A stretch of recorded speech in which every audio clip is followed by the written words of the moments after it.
नमस्कार, आपण पाहताय SR24 न्यूज. निर्भीड निपक्ष बातम्यांचं आपल्या हक्काचं व्यासपीठ. वावरत जांभळी परिसरातून अल्पवयीन मुलीचं अपहरण. फूस लावून 16 वर्षीय मुलीला पळवून नेल्याचा नातेवाईकांचा संशय. राहुरी तालुक्यातील वावरत जांभळी परिसरात अल्पवयीन मुलीच्या अपहरणाची धक्कादायक घटना दिनांक 26 मार्च रोजी मध्यरात्री उघडकीस आली आहे. या घटनेमुळे परिसरात खळबळ उडाली असून पोलिसांनी अज्ञात आरोपी विरोधात गुन्हा दाखल करून तपास सुरू केलाय. मिळालेल्या माहितीनुसार वावरत जांभळी येथील 16 वर्ष 5 महिने वयाची अल्पवयीन मुलगी आपल्या कुटुंबासह राहते.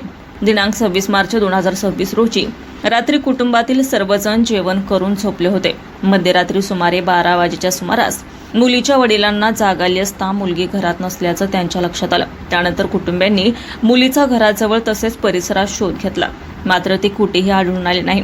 अज्ञात इस्माने फूस लावून मुलीला पळवून नेल्याची शक्यता नातेवाईकांनी व्यक्त केली. या प्रकरणी मुलीच्या वडिलांनी राहुरी पोलीस ठाण्यात फिर्याद दाखल केली असून त्या आधारे अज्ञात आरोपी विरोधात गुन्हा रजिस्टर नंबर 282/2026 भारतीय न्याय संहिता कलम 137(2) अन्वये अपहरणाचा गुन्हा दाखल करण्यात आला आहे.